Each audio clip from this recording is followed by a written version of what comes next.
अस्सलामुअलैकुम, आप देख रहे हैं सेठी से सवाल। मैं हूँ सैयदा आयशा नाज, मेरे साथ मौजूद हैं नजम सेठी साहब। अस्सलाम वालेकुम। नजम सेठी साहब, मुल्की सियासत में, मुल्की मामलात में अमन व अमान के हवाले से जो चीज़ सबसे ज़्यादा ज़ेर बहस है वो है ऑपरेशन अज़्म इस्तेहकाम, जिसका ऐलान हुआ। फिर उसके बाद हमने देखा कि कंसेंसस पैदा करने की कोशिश की जा रही है। तो वज़ीर आज़म को भी शायद ये मशवरा मिला कि आप एक APC बुला लें। तो वज़ीर आज़म जो हैं वो अपने विज़िट से वापसी पर APC बुलाने का इरादा रखते हैं। अभी तारीख़ का बाकायदा तौर पर ऐलान नहीं किया गया, लेकिन इत्तफ़ाक़ राय पैदा करना शायद इस हुकूमत के लिए सबसे बड़ा चैलेंज होगा। ऑपरेशन के ऐलान के साथ ही आवाज़ें बुलंद होना शुरू हो गई थी। KP से स्पेशली डिफरेंट पार्टीज़ ने इस पर तहफ़्फ़ुज़ात का इज़हार किया था और इमरान खान साहब ने भी। एक बड़ी अहम डेवलपमेंट हुई है, वो अपनी जगह पर बहुत अहम है, लेकिन ख्वाजा आसिफ ने कहा था कि इत्तफ़ाक़ राय ना भी पैदा हुआ तो फिर भी ऑपरेशन शुरू हो जाएगा। वो जो डेवलपमेंट है वो ये कि जिनसे हम एक्सपेक्ट नहीं कर रहे थे कि वो आएंगे इस APC में, वो हैं इमरान खान साहब। उन्होंने कहा वो मुल्की मफाद के लिए आने को तैयार है, तो ये गैर मामूली है। लेकिन उनका ये फ़ैसला क्या कोई डिफरेंस क्रिएट कर सकता है, ये तो मैं आपसे जानूंगी। लेकिन ख्वाजा आसिफ ने इस आमादगी के हवाले से कहा है, वो इंटरेस्टिंग है जी। मेरा ख्याल है कोई दर्दाना गुंजाइश उनके दिल में पैदा हो रही है कि वो इस किस्म की डिमांड्स कर रहे हैं और साथ APC में भी शिरकत कर रहे हैं। लगता है कि मौसम तब्दील हो रहा है। फवाद चौधरी साहब ने कहा था कि अगर माइनस इमरान खान APC होती है तो बेमानी होगी। अब इमरान खान साहब शिरकत करने जा रहे हैं, ये कैसे रातों रात तब्दीली आई स्टांस में? देखिए, पहली बात तो ये है कि मैं ख्वाजा आसिफ से इत्तेफाक नहीं करता। अच्छा। कोई तब्दीली नहीं आने वाली, कोई मौसम नहीं तब्दील होने वाला, कोई खान साहब के दिल के अंदर कोई नरमी नहीं है टुवर्ड्स द इस्टेब्लिशमेंट या टुवर्ड्स द गवर्नमेंट। तो ये गलत फहमी जो है, ये जितनी जल्दी दूर हो जाए उतना अच्छा है। अब आप आइए, सवाल ये, मैं क्यों कह रहा हूँ ये, क्योंकि अगर आप ये समझते हैं कि खान साहब की फ़ैसला उन्होंने ये किया है कि अब तावन का वक्त आ गया है, कोई ओपनिंग्स क्रिएट करनी है, तो इसलिए मुझे भी इस कॉन्फ्रेंस में अपनी पार्टी की शिरकत अनाउंस करनी चाहिए, तो ऐसी सिचुएशन नहीं है। मेरी ये प्रेडिक्शन है कि खान साहब और उनकी पार्टी हर किस्म के मिलिट्री ऑपरेशन के ख़िलाफ़ हैं। पहले दिन से ख़िलाफ़ थे, हाल ही में उन्होंने फिर इसका अपना इज़हार किया, अपने खिलाफ जो उनकी इख्तलाफ है इसके ऊपर, और अब भी मैं समझता हूँ वो बिल्कुल नरमी नहीं शो करेंगे। खान साहब की पॉलिसी ये है कि हर स्टेज पे जो भी ये हुकूमत या ये इस्टेब्लिशमेंट कहती है कि ये नेशनल इंटरेस्ट में है, IMF प्रोग्राम नेशनल इंटरेस्ट में है, ये नेशनल इंटरेस्ट में है, वो नेशनल, खान साहब उसके ऊपर पानी फेर देते हैं। खान साहब बिल्कुल वो सोचते नहीं है कि ये नेशनल इंटरेस्ट में, ये नहीं, वो ये सोचते हैं कि इनको मजबूत नहीं होने देना, ठीक है, इनको हर स्टेज पे डिस्टेबलाइज करना। तो मैं ये समझता हूँ कि खान साहब ने ये जो फैसला किया है, ये इसलिए किया ताकि ये अपने लोगों को वहाँ भेजें, खुद नहीं जाएंगे, जाहिर है कोई टीम बनाएंगे, और मेरा ख्याल है वो टीम भी जो है इतनी हाई पावर्ड नहीं होगी। अच्छा। होगी मगर इतनी हाई पावर्ड नहीं होगी, और जाएंगे वहाँ, और ये बेसिकली ये तो कहा, कहने खान साहब ने कहा कि हम ऑब्जर्वर के तौर पे जाएंगे जी। मेरा नहीं ख्याल ऑब्जर्वर के तौर पे जाएंगे, ये वहाँ टेढ़े सवाल पूछेंगे और इख्तलाफ करेंगे, और बाहर आके यही कहेंगे कि हम इसके हक़ में नहीं हैं। अच्छा। क्यों? क्योंकि ये अवाम के ख़िलाफ़ है, उस अवाम उन इलाकों के। तो जो खान साहब की पुरानी पॉलिसी है आयशा, ये उसी को बरकरार रखेंगे। अच्छा। और ये उन्होंने एक मौका मिल गया है। एक तरफ तो ऐसे जैसे कि हम नेशनल इंटरेस्ट में इकट्ठे हो सकते हैं, दूसरा ये कि जब ये वक्त आता है तो उस वक्त वो बिल्कुल बरक्स पोजीशन ले लेते हैं, और मैं समझता हूँ ये इस पॉलिसी के ऊपर भी बरक्स पोजीशन ली जाएगी। अच्छा। कोई किसी किस्म की फैसिलिटी नहीं दी जाएगी। अच्छा। PTI बिल्कुल अपोज करेगी, और मैं समझता हूँ मौलाना फजल रहमान भी जब ये सुनेंगे बातें वहाँ और खुद कुछ करेंगे भी, उसके बाद बाहर आके भी वो अपनी इख्तलाफ की बात करेंगे। तो ये खान साहब से और मौलाना से तवक्को करना कि वो इस ऑपरेशन के हक़ में होंगे, वो नहीं होगा। वो यानी सियासी पॉइंट स्कोरिंग से ज़्यादा ये कुछ नहीं होगा। अच्छा, जो उन्होंने बातें की हैं कि अफ़गानिस्तान का अभी तक विज़िट नहीं किया इसहाक डार साहब ने, फॉर्मली कुछ कांटेक्ट हुआ और एक दूसरे के साथ ट्विटर पे भी हुई खैर सगाली के जज्बात का तबादला। बिलावल भुट्टो ज़रदारी साहब ने भी अफ़गानिस्तान को उस तरह से इंपॉर्टेंस नहीं दी जिस तरह से इमरान खान साहब समझते थे कि फ़ैज़ हमीद उनके दौर में DGISI देख रहे थे मामलात को। तो उनकी ये बातें, और TTP से रिलेटेड भी, कि जब तक आप उनके साथ मामला तय नहीं करेंगे ये इस तरह से सुधर, यही बातें अगर वो जाके APC में करते हैं तो उनके तहफ़्फ़ुज़ात को किसी न किसी हद तक भी नहीं सुना जाएगा। नहीं, उसकी वजह ये है, सुना तो जाएगा, मगर एक्शन नहीं होगा। उसकी वजह यह है कि इस एस्टेब्लिशमेंट ने और इस गवर्नमेंट ने जिस हद तक remaining with in the diplomatic norms, इन्होंने बड़ी कोशिश की है अफ़गान तालिबान को समझाने की। और जब तक कोई वहाँ से कोई पॉजिटिव चीज़ ना नज़र आए उस वक्त तक कोई बड़ा लीडर वहाँ नहीं जाएगा, क्योंकि अगर बड़ा लीडर वहाँ जाता है और नाकाम होकर आ जाता है तो वो फिर बुरा लगता है ना कि ये इतना प्राइम मिनिस्टर गया और मिले नहीं, ठूठू मिले। तो आपने देखा मौलाना फजल तो गए थे ना जी, कुछ नहीं हुआ ना। तो अब वो अपने लिए गए थे या पाकिस्तान के मामला के लिए? जाहिर है अपने लिए क्या जाना था, उन्होंने पाकिस्तान के लिए गए थे, because he is also affected. उनके इलाके सबसे ज्यादा वहाँ दहशतगर्दी, पार्टी को भी तो अटैक हो रहा था। तो इसलिए वो गए थे। तो मगर उन्हें किसी ने, तालिबान ने घास नहीं डाला। अब बात यह है कि इसीलिए यहाँ कोई सीनियर लीडर जो है वो वहाँ नहीं जाता। यहाँ तक कि तालिबान में जो भी डिस्कशंस हो रही हैं दोहा के अंदर, वहाँ पाकिस्तान की रिप्रेजेंटेशन की भी ज़रूरत थी ताकि उनको समझाया जाता, मगर तालिबान ने ऑब्जेक्ट किया कि पाकिस्तान यहाँ नहीं आएगा, दोहा में हमारे साथ नहीं बैठेगा, हम इंटरनेशनल कम्युनिटी के साथ बात कर रहे हैं, तो पाकिस्तान अपने मसले यहाँ मत लाए। तो मेरा वहाँ से कोई नहीं हो रही और इसलिए यहाँ बड़े मसले बने हुए हैं, इनको समझ नहीं आ रही how to deal with it. इसीलिए ख्वाजा आसिफ जैसे लोग अब ये कहने लगे हैं कि फिर अगर ऐसे ही हुआ तो हम मिलिट्री ऑपरेशन करेंगे अगेंस्ट द TTP। अब बात ये आसान है कहना क्योंकि आप बड़े तकड़े हैं, मगर ये करना बहुत मुश्किल है। उसकी वजह ये है कि अगर आप जैसे ही आप ये करेंगे तो फिर तो आप समझें एक पॉइंट ऑफ नो रिटर्न आ जाएगा ना। ये अफ़गान तालिबान वो हैं जिन्होंने अमेरिका को डिफीट किया, ऐसे ही है ना। तो अगर इनकी तरफ से थोड़ी सी एग्रेशन आ गई, आज 10-15 हज़ार पाकिस्तानी तालिबान वहाँ बैठे हुए हैं, वहाँ से ऑपरेशंस कर रहे हैं, यहाँ छोटे छोटे दस्ते आते होंगे, वो कर जाते हैं, कुछ लोग यहाँ भी सिंपैथेटिक हैं। तो अगर वहाँ से अफ़गान तालिबान ने ये फ़ैसला किया कि हम भी इनकी मदद करेंगे, एक्चुअली मदद करेंगे, तो हम कुछ नहीं कर सकते। क्या कर सकते हैं? Can we invade Afghanistan? America नहीं कर सका तो हम कर सकते हैं? नहीं। तो ये अफगान को, तालिबान को प्रोवोक करना would be a disaster from our point of view. अब हमारे लिए मसला ये है कि वो सारे रास्ते बंद हुए हैं। अब वो TTP वाले जो हैं उन्होंने हमारी नाक दम किया हुआ है और हमें समझ नहीं आ रही कि हम उनके साथ कैसे डील करें। इसीलिए जनरल फैज़ हमीद वगैरह ने और इमरान खान ने यही सोचा था किसी तरीके के साथ इनको अकोमोडेट करके इनके जो लोग हैं वापस उनको लाया जाए और सेटल किया जाए। मगर वो पॉलिसी फेल इसलिए हो गई कि वो उनका इरादा ही नहीं है सेटल होने का, उनका इरादा है कॉन्कर करने का फाटा को। वो तो सारे अपना एक बेस एरिया बनाना चाहते हैं। वो तो चाहते हैं कि पाकिस्तान के अंदर फाटा का सारा इलाका या बड़ा इलाका उसका वो इनके हवाले हो जाए, वहाँ इनकी गवर्नमेंट हो। हाँ। वो एक किस्म की गवर्नमेंट बन जाएगी ना, एक गवर्नमेंट। हाँ। फिर वहाँ से ये अपने टेंटिकल्स जो है बढ़ा सकते हैं, वो एक्सपैंड करना चाहते हैं। तो वो तो ये इससे कम एक्सेप्ट नहीं करते और उनके लिए जंग करना is a way of life. उनके लिए तो कोई ना सहूलतें हैं, ना ये है ना वो है, वो तो एक बंदूक पकड़ी हुई है और 10 महीने वो वही कपड़े पहन के फिरते हैं और वो गुरिल्ला वॉर के वो एक्सपर्ट हैं। उनके लिए guerrilla war is not, it's a way of life. लेकिन तो ये मसला है, इसलिए मैं समझता हूँ कि it's a very serious issue. अब हाउ ये जो सारा नया ऑपरेशन है इसके क्या पहलू हैं, कैसे ये करेंगे, अभी तक तो सामने कुछ भी नहीं आ रहा। जो भी आयशा प्रेस रिलीजेस आ रही हैं या बातें हो रही हैं उसमें कोई वजनी बात तो है नहीं कि करेंगे क्या। तो हम ये भी ज्वाइन करेंगे, वो भी ज्वाइन करेंगे, कुछ पता नहीं चल रहा करेंगे क्या।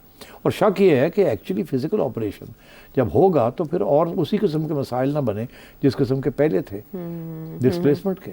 वो जो जैसे KP में कुछ आवाज़ें भी उठ रही हैं इसके खिलाफ और जिस तरह का रिएक्शन या हम इसे आलमी फोरम पर लेकर जाएंगे, इस तरह की बातें पाकिस्तान तहरीक इंसाफ KP ग्रुप से हो रही हैं। क्वेश्चन ये है कि APC में सिर्फ ब्रीफ किया जाएगा आपके ख्याल में?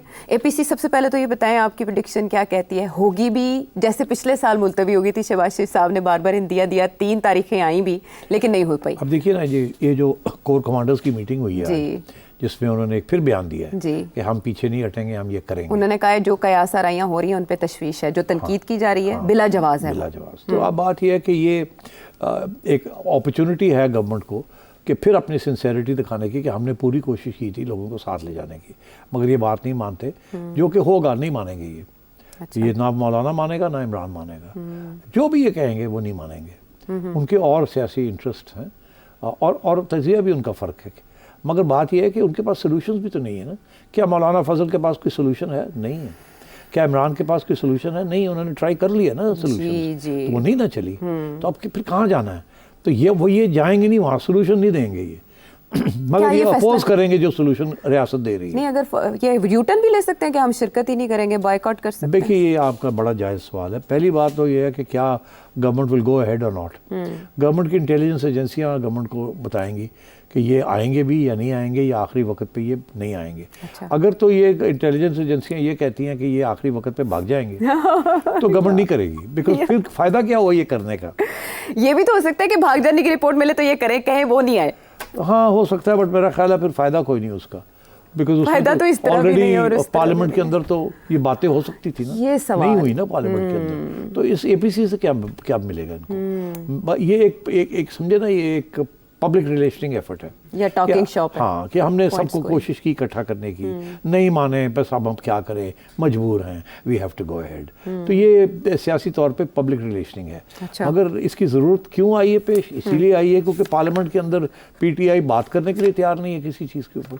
वहाँ तो हंगामी हालात क्रिएट करते हैं हर चीज़ के ऊपर, और वहाँ भी जब इसके ऊपर डिस्कशन हुई तो पीटीआई ने ठीक ठाक ऑपोजिशन की वहाँ। जी। और अब तो ये भी सुनने में आ रहा है कि पीपल्स पार्टी में भी कुछ थोड़े बहुत बिलावल भुट्टो के भी कुछ एतराज़ हैं, और उनके भी कुछ सवाल हैं जिनके जवाब उनको नहीं मिल जी, रहे। आज उन्होंने तो ये इसलिए लोग जो है ना, ये जो बाकी सियासी जमातें हैं, हाँ। वो किसी इस किस्म की पॉलिसी का सबको सपोर्ट नहीं करेंगे।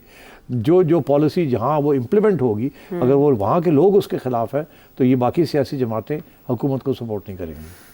ओके, फिर उसके बाद हुकूमत का तो ये मौक़िफ़ पहले ही सामने आ चुका है ख्वाजा आसिफ का कि ऑपरेशन तो फिर भी हो जाएगा। सिर्फ सब इसका क्या कहने की ज़रूरत थी? हाँ, मुझे ये बताएं। हाँ। अगर आप मशावरत करने जा रहे हैं किसी किस्म की, तो पहले फिर अनाउंस करने की क्या ज़रूरत है? अब हुआ ये कि ख्वाजा आसिफ ने भी कह दिया तुसी आओ या ना आओ, मनो या ना मनो, असी तो करना ही करना है। उधर से आज कोर कमांडर्स ने भी ये कह दिया, ये तो होएगा ही होएगा, ज़रूरी है। तो हाँ। फिर तुसी क्यों, why are you holding an APC, why? हाँ, ये हो सकता है ये सब। इसीलिए ये चीज़ें अब बात आगे दिनों में ये बातें उभरेंगी, लेकिन सवाल किए जाएंगे, मौलाना ये पूछेगा, फलाना ये पूछेगा कि अगर आपने ये फैसले कर लिए तो फिर हमें क्यों बुला रहे हैं? लेकिन सेठ साहब, जो सवाल आप भी उठा रहे हैं कि रिपोर्ट नहीं हुआ कि किस किस्म का होगा, उसकी आउटलाइंस क्या होंगी ऑपरेशन की, क्या एपीसी में इस बारे में जितने लोग इनवाइटेड हैं उनको ब्रीफ किया जा सकता है? यार, एपीसी में नहीं ब्रीफिंग क्या देंगे आप? ये कोई, देखिए, APC is a public event. Okay. APC जो है वो तो फिर सारी मीडिया की ब्रीफिंग होती है, उसके बाद एपीसी के बाद एक प्रेस कॉन्फ्रेंस होती है कि हमने ये डिस्कस किया, ये हुआ, ये हुआ, ये हुआ। तो क्या एपीसी कोई खुफिया तो नहीं होती ना एपीसी? हाँ। It's an all parties conference, it's not a alliance. सारे पाकिस्तान की पार्टीज को उन्होंने दावत दी है, तो ये तो पब्लिक नॉलेज में आएगा सारा कुछ, वहाँ क्या बात हुई, क्या नहीं हुई। और इसमें इन कैमरा ब्रीफिंग नहीं हो सकती? कैमरा ब्रीफिंग और चीज़ होती है। पार्लियामेंट में हो सकती थी कैमरा ब्रीफिंग, अच्छा, कि सब पार्टीज के नुमाइंदे आ जाएं और कैमरा में बात नहीं है। नेशनल सिक्योरिटी के ऊपर इन कैमरा ब्रीफिंग हुई हैं, मगर ये नहीं हुआ। तो अब ये जो एपीसी कर रहे हैं, आपका सवाल बड़ा जायज़ है, क्या ये होगी भी कि नहीं?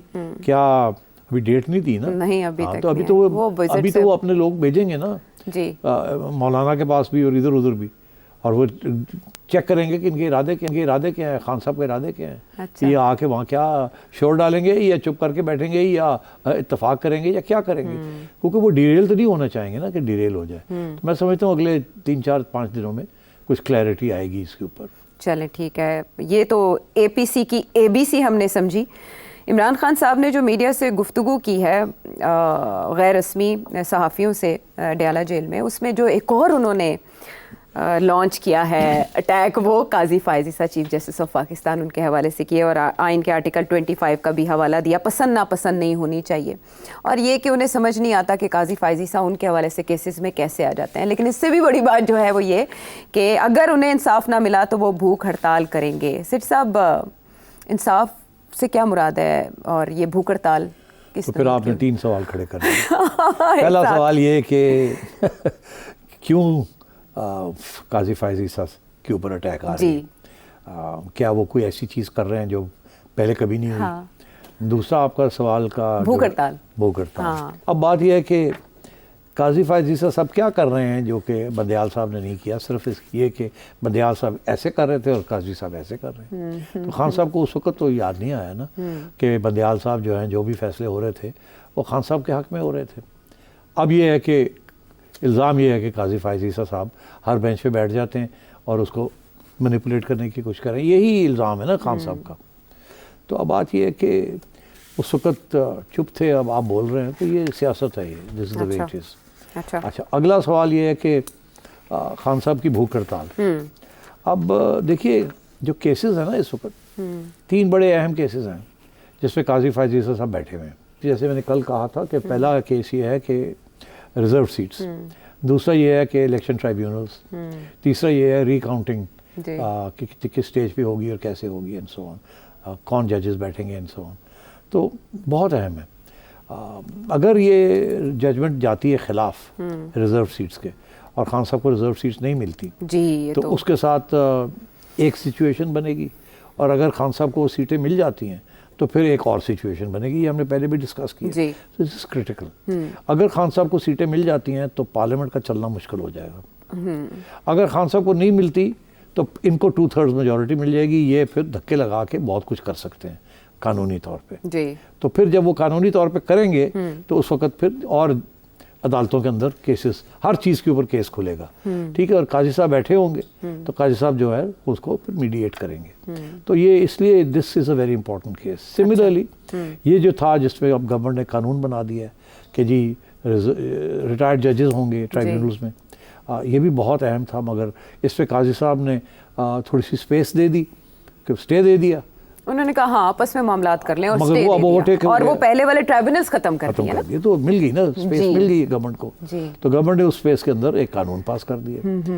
और तो मैं ये समझता हूँ ये बड़े अहम चीज़ें हैं, इसीलिए वो काजी साहब को अटैक कर रहे हैं। ओके। और ये भी लोग कह रहे हैं कि काजी साहब क्यों हर इम्पोर्टेंट केस में खुद क्यों बैठ रहे हैं, ठीक, पीटीआई रिलेटेड। हाँ। अब बात यह है कि यही बंदयाल साहब कर रहे थे जी, मगर उस वक्त हवा ऐसे चल रही थी।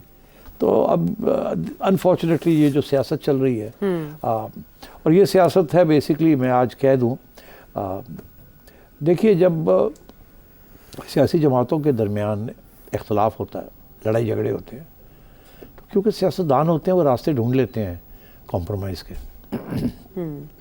जब रियासत के अदारों के दरमियान लड़ाई झगड़े शुरू हो जाए वो मुल्क के लिए बहुत ख़तरनाक होता है।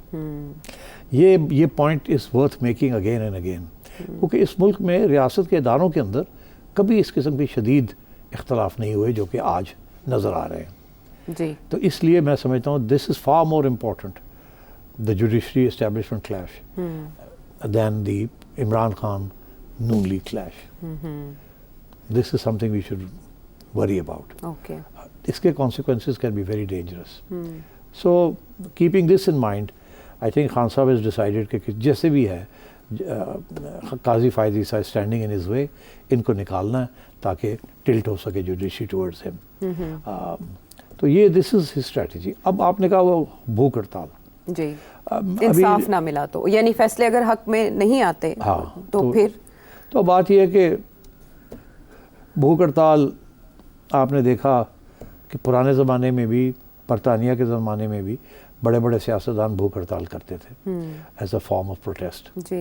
इन महात्मा गांधी ने की, नेहरू ने की, जिन्ना साहब ने कभी भूख हड़ताल नहीं की थी, मगर नेहरू ने भी की थी और पटेल ने भी की थी और लोगों ने बड़ी की थी अगेंस्ट ब्रिटिश राज। ओके। ये एक स्टैंडर्ड प्रैक्टिस थी उस वक्त। अभी भी हाल ही में भूख हड़तालें हमने देखी हैं, 3 दिन के लिए, 4 दिन के लिए, 5 दिन के लिए लोग माल रोड के ऊपर तंबू लगा के बैठ जाते हैं प्रोटेस्ट कि हम भूख हड़ताल कर रहे हैं।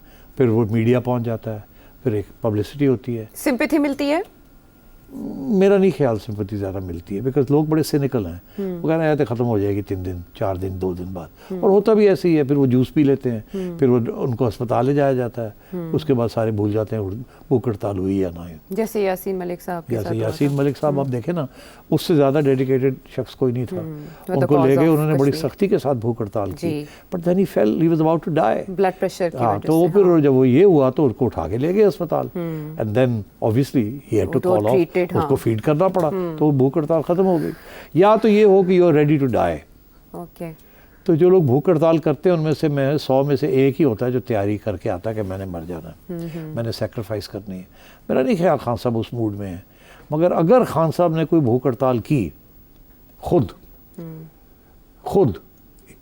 कि जी मुझे जज को चेंज करो और मैं भूख हड़ताल कर रहा हूँ और मैं नहीं हटूंगा जब तक ये होता नहीं है, that could create a very serious issue for PTI. PTI. Yes, उसकी वजह यह है कि जज तब्दील नहीं होगा, एस्टैब्लिशमेंट पीछे नहीं हटेगी, गवर्नमेंट इसको समझाने की कोशिश करेगी और eventually he have to be taken to the hospital. या तो ये he has to break his भूख हड़ताल, which will not look good. Khan बड़ा तकड़ा आदमी है, नो वो डाउट. बड़ा सोच के करेगा कि अब मैं अगर करने लगा हूँ तो फिर ये स्टेमिना तो खान डू साहब एंड का डाई वैसे है, ही. डू एंड डाई है. या मगर खान साहब को इस बात का पता होना चाहिए कि दूसरी तरफ भी इसी किस्म का स्ट्रॉन्ग नर्व्स हैं उधर. स्ट्रॉन्ग नर्व्स के अलावा डेस्परेशन भी तो है ना. हाँ. बहुत कुछ एट स्टेक है. ठीक. तो इसलिए it's not the government and establishment will not yield, पीछे नहीं हटेंगे. वो कहें करना तो करना. हाँ. तो मैं ये समझता हूँ this would be another disaster. यानी फायर बैक कर लेगा, फेल हो जाएगा. तो ये मेरा नहीं chances ख्याल है. खान साहब भूख हड़ताल करेंगे Okay. उस किस्म की. हाँ. एक और साथ ही अगर उन्होंने अपने साथियों को कहा कि वो करें, वो बेचारे थोड़ी बहुत करेंगे, उसके बाद फारिग हो जाएंगे. तो काजी फायजी साहब पोजीशन चेंज करेंगे? नहीं. ओके, ठीक है. बहुत से सवालों के जवाब मिल गए. एक सवाल के साथ वापस आते हैं ब्रेक के बाद.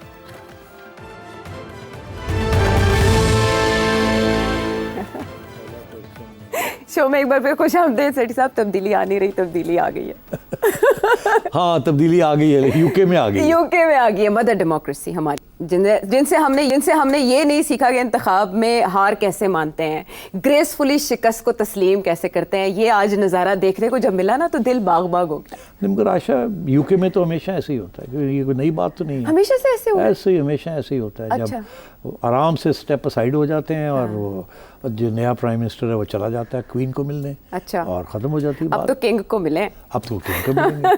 तो ये ऐसे ही Long है. live. So I don't think this is surprising. अच्छा. ये यूरोपियन कंट्रीज़ के अंदर वो अमेरिका में जो हुआ और जो पाकिस्तान में होता है वो नहीं होता. अच्छा. डोनाल्ड ट्रंप ने जो किया था ना, हाँ. वो वहीं हो सकता था. वहाँ भी लोग शॉक में चले गए थे जी. कि डोनाल्ड ट्रंप ने ये क्या किया है पिछली इलेक्शन में जब वो हारा था. हाँ. तो इसलिए यूरोप में भी नहीं होता. बड़ी एटिकेट और बड़े तरीके के सारा कुछ ट्रांसफ़र ऑफ पावर होती है. और यूके में तो बहुत ज़्यादा पोलाइटनेस के साथ होती है. तो ये कोई नई बात नहीं है. लेकिन बड़ा अच्छा महसूस हुआ और दुआई ये दिल से निकली कि हम भी उसको रेसिप्रोकेट करें. यहाँ पर भी कुछ ऐसे मुजाहरे देखने को मिले. चले वो छोड़ें ख्वाहिशात, वो कहते हैं ना, if the wishes were horses. लेकिन आपने जो यूरोप की मिसाल दी और अमेरिका की, उससे हट के पॉलिटिक्स हमने यहाँ पर रिफ्लेक्ट होती देखी है यूके में कि 14 साल बाद एक पार्टी का कमबैक हुआ और कियर स्टामर, उन्होंने जैसे पार्टी को एक नई रूह उसमें फूकी है और अब वो वज़ीर आज़म बन चुके हैं बरतानिया के. तो ऋषि सुनक की पॉलिसीज़ को डिज़ास्ट्रस कहा जा रहा है और गुड रिडेंस के आर्टिकल्स लिखे जा रहे हैं. But for you how is this change गonna be? देखिए, पहली बात ये है कि ऋषि सुनक को गुड रिडेंस नहीं कहा जा रहा, कंजर्वेटिव पार्टी को. Conservative Party, because Conservative Party के जो पिछले 3 प्राइम मिनिस्टर रहे हैं, they have been disasters. Boris Johnson was a disaster, Liz Truss was a disaster, और अब Rishi is been a disaster. देखिए, जितने कंजर्वेटिव पार्टी में निकले हैं ना, पर्सनल लेवल के भी, फ्रॉम कोविड के ज़माने में पार्टियां हो रही थी 10 डाउनिंग स्ट्रीट में. और इंग्लैंड के अंदर ये चीज़ें बड़ी अहम, इसको बड़ी सीरियसली लिया जाता है. बड़ी एटिकेट है ना वहाँ. या और इसी तरीके के साथ लिज ट्रस ने जिस किस्म की 6 हफ्ते रही है या बहर 10 हफ्ते रही है वो. हाँ, वेरी शॉर्ट पीरियड. हाँ, वेरी शॉर्ट पीरियड. और उसकी she just couldn't manage it. और उसकी जो इकोनॉमिक पॉलिसी थी, they were even a bigger disaster than anything else. वो अपने हल्के में हार भी गई एक्सचेंज, और वो खुद भी नहीं जीती. हाँ, हार गई. और लोगों ने रिजेक्ट कर दिया जी. तो ये था कि काफ़ी केओटिक कंजर्वेटिव पार्टी की जो सिंस बोरिस जॉनसन, बड़ी कंजर्वेटिव, बड़ी केओटिक किस्म की उनकी गवर्नेंस रही. दूसरी बात यह है कि कंजर्वेटिव 14 साल, देखिए जितने साल एक पार्टी रहती है ना, उतने साल उतनी ज़्यादा चांसेस उसकी हो जाती छुट्टी होने की उसकी. लोग थका जाते हैं ना, नई जनरेशन आ जाती है ना. यहाँ भी आपने देख लिया, जो पुरानी पार्टीज़ हैं उनको लोगों ने रिजेक्ट कर दिया. तो हर जगह पे 8-10 साल के बाद लोग तब्दीली जाते हैं नेचुरल प्रोसेस. हाँ, और बड़ी रेयर होता है कि थर्ड टर्म अब नरेंद्र मोदी को मिल गई है. इधर कंजर्वेटिव पार्टी को मिल गई थी, मगर वो नहीं कर सके सस्टेन.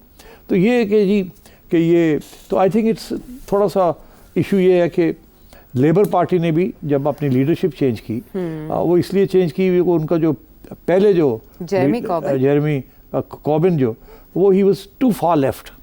और इंग्लैंड एक्सट्रीम्स में नहीं जाते, वो हमेशा सेंटर में रहते हैं। सेंटर उनकी तबीयत ही इस किस्म की है कि वो किसी किस्म की एक्सट्रीमिज्म को पसंद नहीं करते, वेदर इट्स लेफ्ट एक्सट्रीमिज्म और राइट। इसीलिए राइट को उन्होंने नाइजल फराज जो है उनको रिजेक्ट किया है, और वो हमेशा सेंटर लेफ्ट सेंटर राइट, इधर नहीं, पूरी लेफ्ट और पूरी राइट वाला इंग्लैंड में होता ही नहीं है। अलबत्ता फ्रांस में आपने देख लें कि वहाँ राइट को बहुत बड़ी स्विंग हो रही है जी। अच्छा, इसी तरीके के साथ इटली में, नॉर्वे में स्विंग्स हो रही हैं। तो फ़र्क ये हुआ है कि अमेरिका में भी स्विंग है जी। वहाँ का फार राइट अब राइट बन गया और जो वहाँ लेफ्ट कभी हुआ ही नहीं है। सो आप सही कह रही हैं कि वहाँ अवाम कुछ और कर रही है और यहाँ इंग्लैंड में कुछ और हो गया, रिवर्स ही हो गया। मगर इसमें एक चीज़ नहीं भूलनी चाहिए, क्या? इसमें कंजर्वेटिव पार्टी की बड़ी खामियां है और लेबर ने कोई तीर नहीं मारा। उसकी वजह इसीलिए मैं कहता हूँ ना, ये राइट लेफ्ट की गवर्नमेंट बनने जा रही है, सॉरी सेंटर लेफ्ट की, सेंटर लेफ्ट की। ये जो लेबर पॉलिसी जो है ना, ये इसे कहते हैं, ये जो कीथ स्टार्मर साहब हैं, ये is a water down version of the earlier. तो देखिए ना, ये साहब जो हैं ये एक किस्म की कार्बन कॉपी नहीं है, मगर छोटी मोटी कॉपी है of Tony Blair. Tony Blair भी जो था वो लेफ्ट का बनना था उसने, मगर वो बन गया सेंटर का प्राइम मिनिस्टर। इसकी पॉलिसीज और टोनी ब्लेयर की पॉलिसीज में बहुत कम फर्क है। अच्छा। So you see, you can imagine कि इसने कोई इनकलाबी चीज़ नहीं करनी। तो ये सेंटर की गवर्नमेंट होगी, लेफ्ट की गवर्नमेंट नहीं होगी। अच्छा। और दूसरी चीज़ ये है कि इसने 2-3 चीज़ें ये ज़रूर करेगा। अच्छा। मगर कोई उसमें इनकलाबी चीज़ नहीं होगी।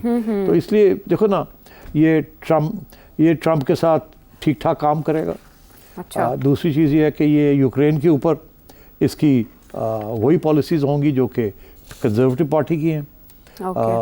इसी तरीके के साथ पब्लिक स्पेंडिंग नहीं करेगा ज़्यादा। अच्छा। तो नेशनल हेल्थ के ऊपर थोड़ी बहुत करेगा, मगर इसके अलावा कोई ख़ास नहीं करेगा। और मगर एक चीज़ ज़रूर करेगा, क्योंकि टोरीज ने जो गरीबों के ऊपर टैक्सेस थे ना, वो कम नहीं किए थे। अच्छा। अमीरों के ऊपर कम कर दिए थे, गरीबों के ऊपर कम नहीं किए थे। ये गरीबों के ऊपर टैक्स को थोड़ा सा इसको स्टेबलाइज करेगा। सो इस किस्म की चीज़ें होंगी। मगर यूक्रेन के ऊपर, नेटो के ऊपर, मेरा ख्याल है सिर्फ इमिग्रेशन के ऊपर टाइट ज़रूर करेगा, मगर वो रवांडा पॉलिसी वो नहीं एक्सेप्ट करेगा। Because don't forget, Starmer was a human rights activist. ये लॉयर रहा है ह्यूमन राइट्स का। हाँ। तो ये रवांडा वाली पॉलिसी जो है ना, कि लोगों को असाइलम वहाँ जो आए हैं उनको निकालना है तो उनको भेज देंगे रवांडा, वो नहीं करेगा। बड़ी बैकलैश आई है फ्रॉम द इमिग्रेंट्स कम्युनिटी दे। तो ये इस किस्म की चीज़ें नहीं करेगा। मगर मैं समझता हूँ ब्रेक्सिट, यूरोप, ये वो वगैरह वही पॉलिसीज होंगी जो कि। अच्छा, ब्रेक्सिट को रिव्यू नहीं किया जा सकता? नहीं, कुछ नहीं करेगा, बिल्कुल नहीं करेगा। अच्छा। हाँ। और सो मैं समझता हूँ कि ख़ास फ़र्क नहीं पड़ेगा यूके में with the arrival of the labour party. छोटे छोटे मार्जिनल चेंजेस ज़रूर होंगे, मगर नथिंग वेरी सब्सटेंशियल। तो ये है कि देखना ये है कि एक साल के बाद लेबर का क्या हाल होता है। Okay. Whether Labour will live up to its promise of change, because इसमें कोई चेंज वाली चीज़ नहीं है। हालांकि ये इसका एजेंडा ये है कि तब्दीली आ रही है, और लोग भी ये तवक्को करें कोई तब्दीली आएगी। तब्दीली क्या आएगी? मैं समझता हूँ कोई मेजर तब्दीली नहीं आएगी। इसलिए maybe a year down the line we'll see कि अगर देखिए ना, एक कंजर्वेटिव ज़माने में इकोनॉमी बैठ गई जी, ठीक, और लिविंग स्टैंडर्ड्स से लोगों के वो गिर गए। इसी तरीके के साथ public services, national health service जैसी चीज़ें ये डिटेरियोरेट कर गई, और नेशनल डेट सबसे ज़्यादा थी ड्यूरिंग द कंजर्वेटिव टाइम। याद नहीं आता कि पाकिस्तान में भी वही हो रहा है, डेट बढ़ गई है, लिविंग स्टैंडर्ड्स गिर रहे हैं, ऐसे ही है ना। लेकिन कोविड का भी तो उसमें इम्पैक्ट हुआ ना।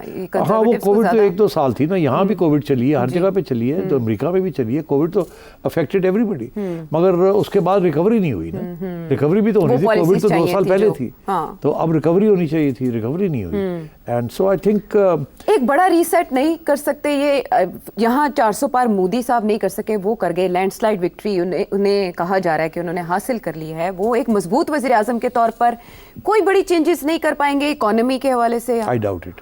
ठीक है, थोड़े बहुत इंटरेस्ट रेट शायद गिर जाए, मगर मैं नहीं समझता कोई एनी रेडिकल चेंज आएगी। एक बात मैं आपसे कहूँ, लोगों को ये पता नहीं है कि लेबर ने 400 से तो ऊपर सीटें ले ली हैं और कंजर्वेटिव्स को 100 ही मिली हैं लगभग। बाकी जो है कोई 50 के करीब इधर उधर हो। डिफरेंट। मगर जो वोट पड़ा है, एक तो हाई टर्नओवर नहीं थी इतनी जितनी होनी चाहिए थी। दूसरी बड़ी इंटरेस्टिंग बात है कि जितना वोट पड़ा है लेबर को, उससे ज़्यादा वोट पड़ा है कंजर्वेटिव्स को और राइट विंग को मिला के उनका वोट बैंक ज़्यादा है फ्रॉम दैट ऑफ लेबर। वही ना, ऑपोजिशन का ज़्यादा है। ऑपोजिशन का ज़्यादा है। तो इसका ये मतलब है कि ये जो first past the post system है, this is very important. Margins के ऊपर बहुत कुछ हुआ है और बहुत से लोग हैं वो लॉस्ट देयर सीट्स बिकॉज उनकी पर्सनैलिटीज इस किस्म की थी या उनकी आवाम ने पॉलिसीज नहीं एक्सेप्ट की या उनके बंदे नहीं निकले बाहर, कंजर्वेटिव्स के बंदे नहीं निकले बाहर। वो लेबर को तो वोट दे नहीं सकते थे, कंजर्वेटिव पार्टी को देना, राइट विंग को देना नहीं चाह रहे थे। तो मैं ये समझता हूँ, नो डोंट अंडर एस्टिमेट। इसका ये मतलब नहीं है कि ब्रिटेन की आवाम is wanting a change. Majority जो है वो अभी भी राइट ऑफ सेंटर है, लेफ्ट ऑफ सेंटर नहीं है, और ना सेंटर में है। तो ये इसलिए it will not be easy for this government because बाहर भी और मीडिया भी, don't forget media in UK is broadly right wing, especially the tabloids. So it's going to have a difficult time. तो वहाँ के मीडिया की तारीफ तो इमरान खान साहब भी करते थे। जो मेरे पर्सपेक्टिव में बहुत से पाकिस्तानीज़ के पर्सपेक्टिव से इंपॉर्टेंट है सेठ साहब, वो ये सवाल है कि लेबर 14 साल के बाद आई है और इमिग्रेंट्स के हवाले से, स्टूडेंट्स के स्टडीज़ के हवाले से बहुत सी पॉलिसीज़ चेंज हुई और ज़्यादा मुश्किल हुई इमिग्रेशन भी। ये वज़ीर आज़म क्या तब्दीली ला सकते हैं, उसमें कुछ अच्छा हो सकता है? 1.6 मिलियन अप्रॉक्सीमेटली पाकिस्तानी आते हैं, तो हमारे पॉइंट ऑफ व्यू से सिर्फ पाकिस्तानी तो नहीं, देखिए लेबर जो है वो बड़ी कॉशियस रही है टुवर्ड्स पाकिस्तान। कंजर्वेटिव्स हमने हमेशा सपोर्ट किया राइट विंग गवर्नमेंट्स को पाकिस्तान में। अच्छा। मगर जो लेबर है is always been a little, मगर मैं नहीं समझता कि कोई एनी फंडामेंटल चेंज आएगा ब्रिटिश फॉरेन ऑफिस का टुवर्ड्स पाकिस्तान। जो अभी पॉलिसीज चल रही है ना, यही चलेंगी, कोई इसमें तब्दीली मुझे नज़र नहीं आ रही। More better lobbying. हालांकि इंटरेस्टिंग बात यह है कि ब्रिटिश प्राइम मिनिस्टर जो नए बने हैं या बनने जा रहे हैं, वो ह्यूमन राइट्स की तरफ उनकी तवज्जो होनी चाहिए, क्योंकि सारी उम्र उन्होंने as a lawyer for human rights practice की है। लेकिन उन्होंने जेरेमी कॉर्बिन की कश्मीर पॉलिसी को टो नहीं किया, चेंज कर दिया उसको। तो अब बात यह है कि क्या वो इमरान खान की ह्यूमन राइट्स के लिए लड़ेंगे, क्या वो डोनाल्ड ट्रंप लड़ेगा, ये सारे सवाल अब आगे आएंगे। मैं नहीं समझता कि खान साहब के लिए कोई रिलीफ होगी। बातें ज़रूर हो सकती हैं, जनरल बातें। अच्छा। मगर क्या कोई स्पेसिफिक बातें होंगी, आई डाउट इट। चलें ठीक है, वहाँ पर रिलीफ है या नहीं, पर एक रिलीफ अनाउंस किया गया जिसकी बात एक ब्रेक के बाद आके करेंगे।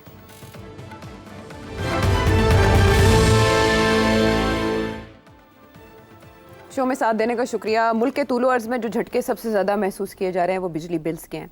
लोग अपनी कीमती अशिया बेच कर इस वक्त बिजली के बिल्स अदा कर रहे हैं और हर महीने खामखा का डिप्रेशन अवाम में रहना शुरू हो गया है कि पता नहीं इस महीने कितना बिल आता है। और इतनी शदीद गर्मी में लोग गुजारा करते हैं एक पंखे पे, कोशिश करते हैं कि बिजली इस्तेमाल ना करें, क्योंकि जो उनकी स्पेंडिंग है उससे कई गुना ज़्यादा बिल आ रहा है। सेठ साहब, हर कोई घबराता है। तो इसका एक इलाज ये कि हुकूमत किसी ना किसी हद तक कोशिश करे रिलीफ देने की, लेकिन ऐसा होता दिखाई नहीं दे रहा था। आपने भी कल के शो में बात की और एक ट्वीट करके अपील भी की वज़ीर आज़म शहबाज शरीफ साहब से, और कल के शो में आपने कहा कि डाइवर्ट करनी चाहिए रकम कुछ मनसूबे से, क्योंकि डेस्परेशन जो आवाम की उसे कंट्रोल करना ज़्यादा ज़रूरी है। तो ऐसे लगता है कि मरीम नवाज़ साहिबा फील कर रही हैं इस वक्त द हीट, और उन्होंने फौरी तौर पर ये शमसी तवानाई के 2 बड़े मनसूबे जो हैं वो तैयार किए। फिजिबिलिटी स्टडी उस पर काम हो रहा है। 50 से 200 यूनिट तक जो बिजली इस्तेमाल करते हैं उनको तो मिलेगा मुफ्त सोलर, और जो 200 से 500 यूनिट तक हैं उसके लिए 25% पे करें तो 75% पंजाब गवर्नमेंट देगी। ये कितना बड़ा इनिशिएटिव है इन हालात में? आयशा, देखिए इसमें 3 चीज़ें हैं। पहली बात यह है कि जैसे ही मरियम बनी थी चीफ मिनिस्टर, तो पहले हफ्ते के अंदर ही उन्होंने ये फैसला किया था कि कोई रिलीफ देनी चाहिए। उनको पता था ये आगे क्या होने जा रहा है, बिकॉज जाहिर है वो घर में तो डिस्कशंस होती हैं ना, प्राइम मिनिस्टर आते हैं वहाँ बैठ के डिस्कशंस होती हैं। उन्हें पता था कि ये बिजली का मसला बहुत सीरियस बनेगा। तो उन्होंने पहले दिन से ये इनिशिएट कर दिया था कि तैयारी करें कि हमने पंजाब में देनी है लोगों को जब बिजली हिट करेगी सबको। तो उसके ऊपर काम शुरू हो चुका था। अच्छा। सोलर पॉलिसी क्या हमारी होनी चाहिए, पैसे कहाँ से आएंगे, कितनी सब्सिडी देंगे, किस तरीके से ये होगी, टेक्निकल इश्यूज क्या होंगे, कैसे होंगे। सो ये सारी बातें जो हैं इसके ऊपर ऑलरेडी तैयारी हो रही थी। अब उन्होंने देखा कि हालात और बिगड़ रहे हैं, तो और उन्होंने फिर एक मीटिंग की है जिसके अंदर सबको बुलाया है और कहा आपको कहा था कि तैयारी करके आए, अब आप बताएं कैसे ये होगा, हमने करना है ये। तो I think she is taken a great initiative. और मैं समझता हूँ शी इज़ वेरी सीरियस। काश के शहबाज शरीफ साहब को भी इस बात का एहसास हो जाए कि उनको भी कुछ चाहिए, कुछ करना, नहीं तो सड़कों के ऊपर लोगों का आना जो है वो ऐन मुमकिन है कि जिस तरीके से जुल्म हो रहा है गरीबों के ऊपर, वो किसी वक्त भी बाहर निकल सकते हैं और लड़ाई झगड़े शुरू हो सकते हैं। तो मैं समझता हूँ इट्स अ ग्रेट इनिशिएटिव। इसके बारे में मैं आपको 3-4 चीज़ें बता दूँ जो मेरे इल्म में है। पहली बात तो ये है कि पैसे कहाँ से आएंगे जी, ये सब्सिडी है ना एक किस्म की, अप टू 150 या 200 हमने सारी जो सोलर एनर्जी बनानी है उसका जो इन्वेस्टमेंट है वो गवर्नमेंट करेगी, ठीक है, और उसके बाद लोगों को सोलर एनर्जी मिलेगी ताकि उनके ये बिल शिल्स ख़त्म हो जाए। तो ये एक बहुत बड़ी इन्वेस्टमेंट है। पैसे कहाँ से आएंगे? 2 सोर्सेज पैसे। एक तो ये कि बाकी जहाँ जहाँ आपने खर्चे करने हैं, सड़कों के ऊपर करने हैं, ब्रिजेस के ऊपर करने हैं, कोई और प्रोजेक्ट्स हैं आपने जो लगाने हैं, उनके पैसे कम करने पड़ेंगे। यही तजवीज़ मैंने अपनी ट्वीट में भी दी है कि आप पीएसडीपी को कम करें या प्रोविंशियल पीएसडीपी जो है उसको कम करना पड़ेगा। और फैसला उन्होंने कर लिया कि 1 साल के लिए अगर उसको कम कर देते हैं तो कोई हर्ज नहीं है, आवाम को रिलीफ देना बड़ा ज़रूरी है।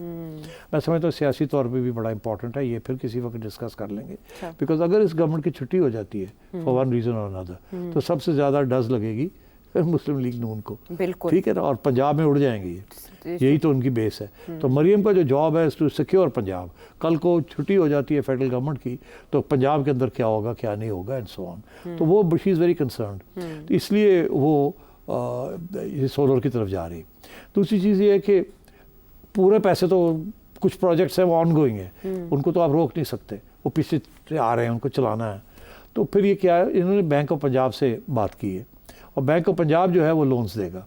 अच्छा। वो गवर्नमेंट को भी लोन देगा और उधर जो लोग सोलर लगाना चाहते हैं उनको भी लोन देगा, उसकी भी पॉलिसी बन रही है और इन्होंने टाई अप कर लिया with bank of Punjab which is very good.